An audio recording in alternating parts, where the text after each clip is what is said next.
গোপাল ভাঁড়ের গল্প বুদ্ধিই বল। জমিদারের এক কর্মচারী জমিদারের 4,000 টাকা জুয়া খেলে নষ্ট করে ফেলে। জমিদারের তহবিল ভাঙার জন্য সে মনে মনে ভীষণ ভয় পেয়ে গেল, কারণ জমিদার একদিন জানতে পারবেই সেই কথা, আর তখন তাকে মামলা করবে, জেলের ঘানি টানাবে। উপায় তাহলে কি হবে এখন? জমিদার কর্মচারী একদিন গোপালের কাছে গেল, কেঁদে কেটে সমস্ত ঘটনা খুলে বলল, জুয়ার নেশায় পড়ে আমার সব শেষ হয়ে গেছে গোপাল। এখন একমাত্র তুমিই আছো যে আমাকে বাঁচার পথ বলে দিতে পারো। গোপাল সব কথা মন দিয়ে শুনে বলল,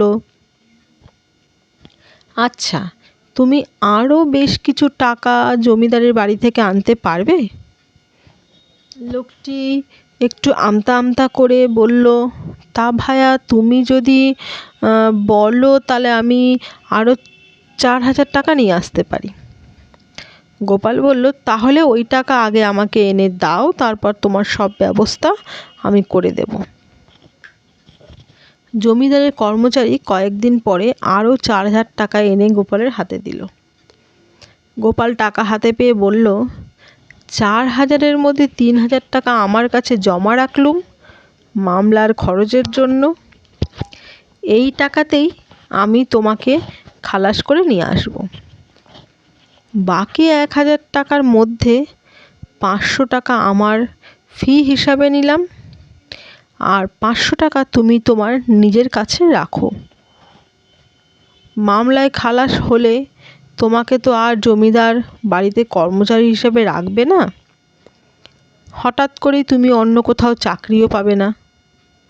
ওই টাকা দিয়ে তখন একটা ছোটোখাটো মুদিখানার দোকান কিনে সেটা তোমাকে চালাতে হবে, নইলে তোমার সংসার চলবে কি করে?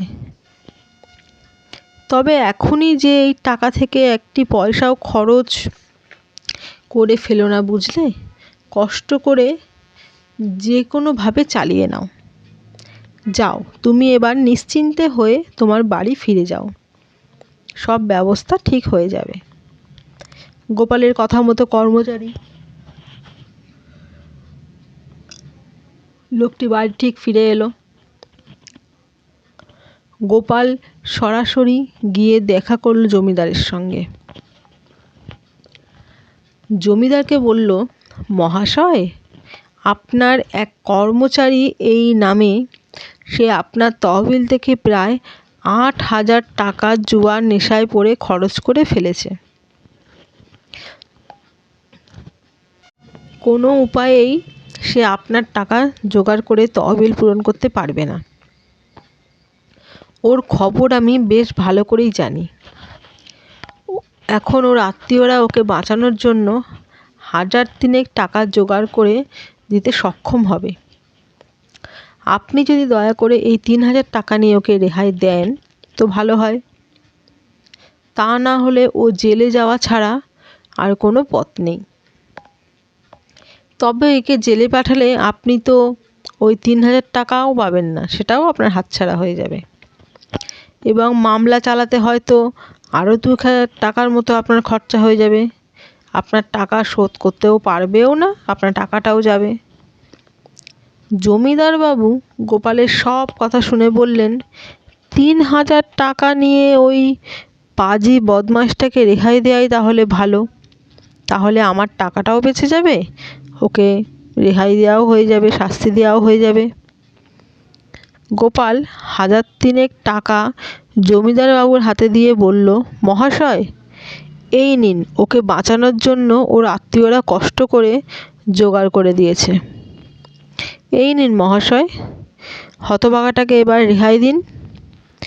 জমিদার বাবু ভবিষ্যতে এই কর্মচারী লোকটির হাত থেকে আরও ক্ষতি হওয়ার থেকে সতর্ক করার জন্য গোপালকে পুরস্কার দিল। গোপালও পুরস্কার পেল, আর লোকটিও বেঁচে গেল। বুদ্ধির জোরেই সব